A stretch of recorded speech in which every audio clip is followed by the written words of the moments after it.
afternoon, everyone. We are very happy to welcome you all to the fifth program of this season's IBAC events. Thank you all for coming over to this program.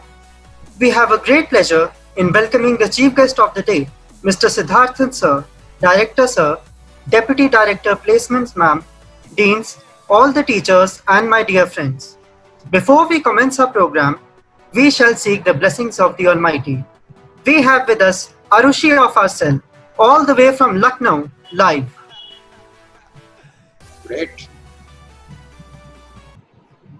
अच्युतं केशवं कृष्णदामोदरं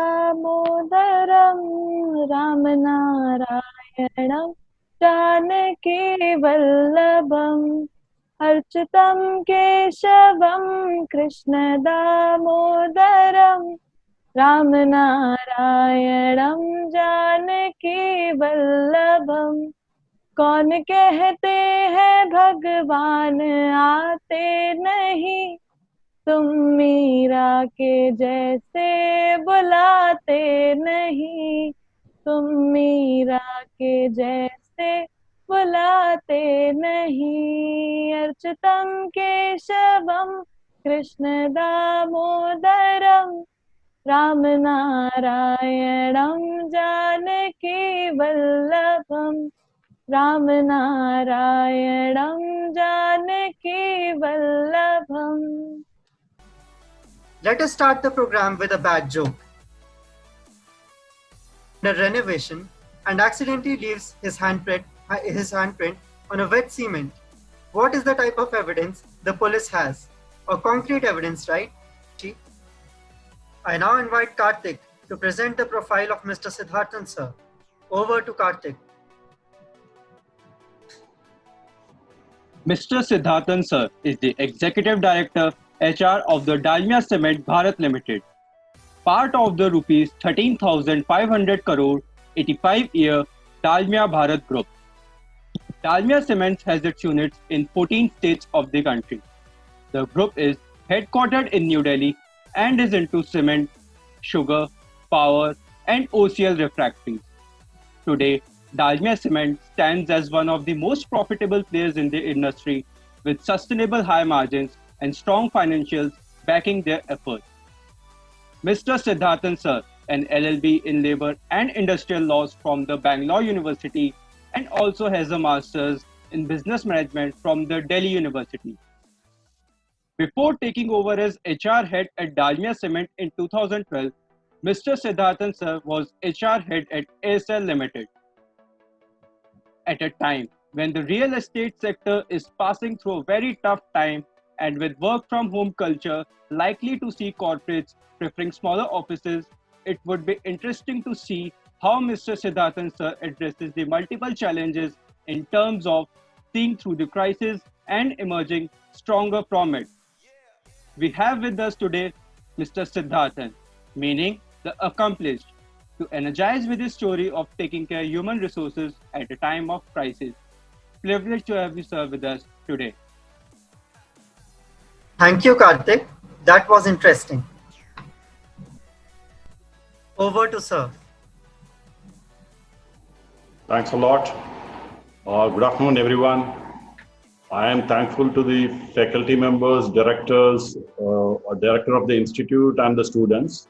I have got a very brief introduction with ICFI because my nephew had done his program, a postgraduate program from ICFI Mumbai. I can't recall, maybe 10 years, 12 years ago, approximately I can recall. And currently he is working with the ICACA posted at New York.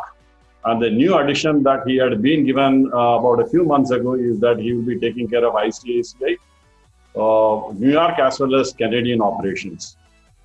This is for the institutional lending and institutional borrowings, both the things that he's handling. So he's not head of the institution there, but his role is the most critical one. So he has got an expansion very recently. And I would say that the major credit goes to him and to the institution that has groomed him to lead that role, I would say.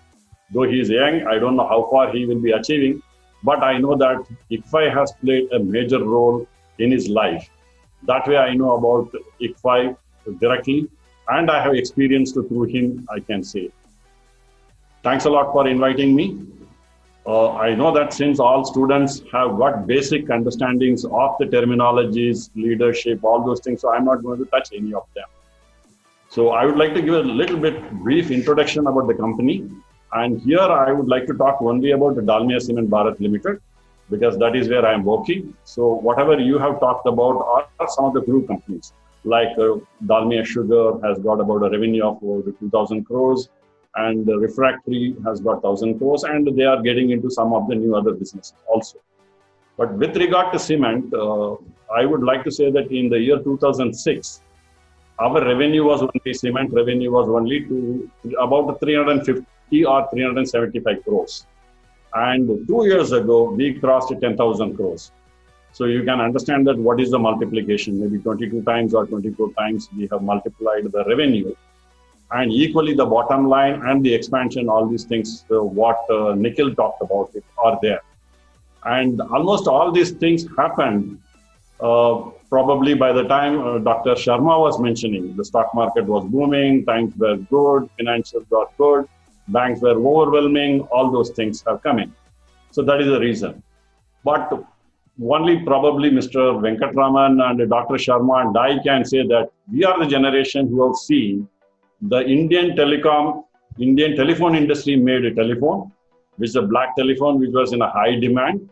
And I myself, when I booked it in Delhi, when I came to Delhi, the wait list was 10 years to get the telephone. Because in those days, below the receipt, you get that you are likely date of getting the telephone is 10 years later, the date is mentioned. So that is the scenario that I have lived through. And fortunately, I have seen everything. Like when I started my career in 1990, and this is a scenario in 1991, the telephone instrument I'm talking about. But luckily from 91 onwards, we started having the liberalization. So the liberalization benefits, if I have to take this in, since I worked for 6 years in telecom industry, if I have to talk about it, is that I got a very pleasant surprise that a call came to me from my neighbor's house at my office. Maybe in 4 years from the time of booking my telecom. And my father informed me that there are some guys who have come from the MTNL department. They are saying that they have come to install the telephone. So I was pleasantly surprised to get a telephone, which I was supposed to get after 10 years, what I'm getting in 4 years. But you students will not believe any of these things because you have not lived in that era. Then let us say that when we got into the mobile phones, which I got it by 97, my first mobile phone. By that time, you won't believe the size of the Motorola, which was a prominent brand, was like your geometry box. That was the phone we used to get. And then we used to have a pager because there was no SMS those days. So through the pager, you send a paging message to somebody. So everybody will carry 3 instruments in those days, if you recall. Dr. Sharma or Venkatraman, or Mr. Venkatraman, if you recall, there will be one digital diary you will be carrying, then one pager, and one geometry box like a telephone instrument you will be carrying. Now you look at the scenario. All things are combined into one small instrument which you are all carrying, and if you want it, you get it in just the time you take to reach the outlet only. That's the time you are taking to get it. In those days, these were all the wonderful experiences that we had. We have passed through every change through the industrial revolution, through the liberalization. Yes, everything have brought in certain uncertainties, but naturally it has brought in the best experience. But if now we have to talk about it, none of us have experienced or expected COVID to hit us, let us say. Yes, we have seen recession, financial recession, a smaller kind of a recession. 2008 was a financial recession, which didn't impact India much. Yes, it impacted Lehman Brothers, USA. It got a big impact, all those things. But we had a minor impact because we are not exposed to the global economy to that extent. So whatever we have seen till today was very much specific to India, you can say. Everything got moderated. Wherever we have got an impact, it is moderated impact and very specific to India, which is moderated, you can say.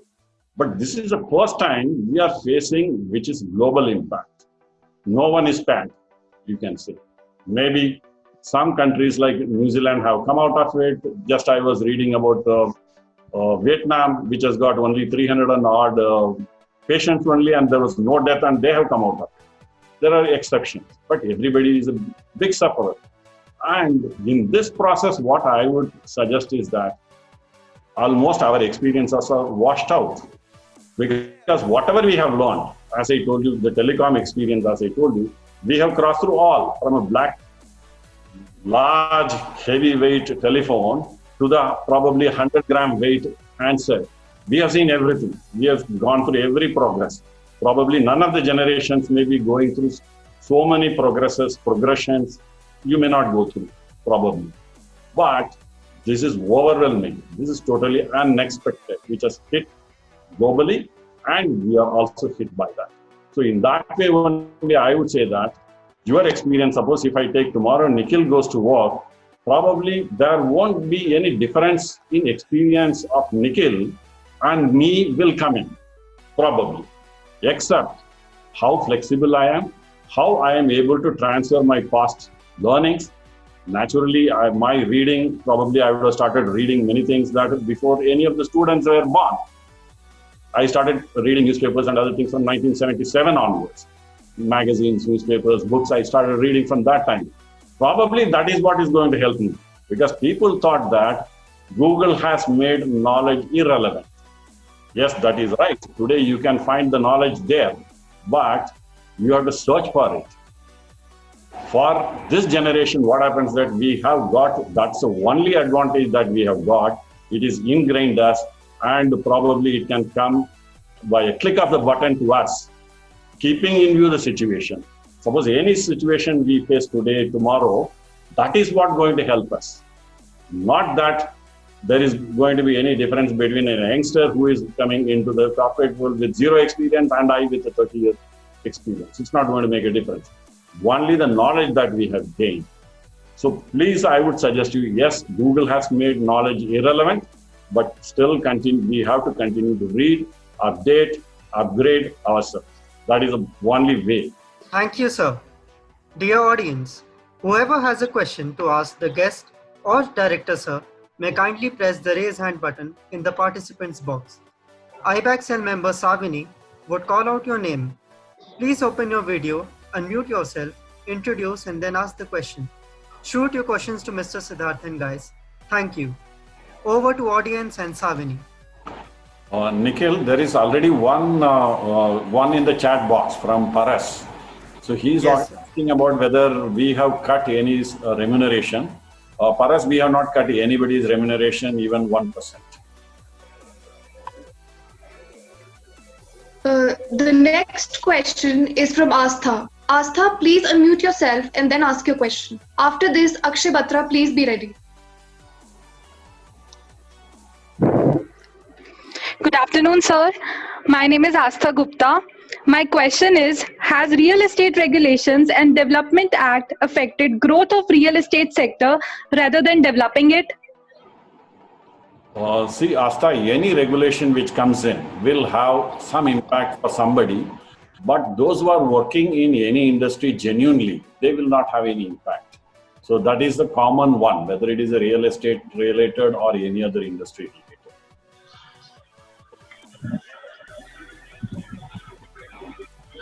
Akshay Batra, please unmute yourself and ask your question. Good afternoon, sir. So my question to you is, we heard that GST also affected the sector badly. How and why, sir? See, if you look at it, GST, yes, we have got so many rates. For example, if you ask some of the economists, they say that we should have a single GST rate. Let us say it should be 9%, and when you bring the GST rate uniform, the GST collection will be greater than what it is today. So these are all the views. Because in economics, as you know that it is, though economics is a science, but we will not be able to define exactly if you do this, what will happen. So that is what the country is going through. This is a new experience for us. For example, abroad, certain countries have got a value-added tax, which is like a GST parallel. Right, sir. So they have also undergone similar way. So many modifications have been made and then remade, re-amended, amended, all those things. I know that I heard that at least we may have heard about 100 amendments relating to GST. Yes, we will figure it out, definitely. I have to announce the results of the quiz. Khayati 20 BSP 2952. First runner-up Sarthak Maggu 20 BSP 3191. And the first prize goes to Ankush 20 BSP 3097. Thank you.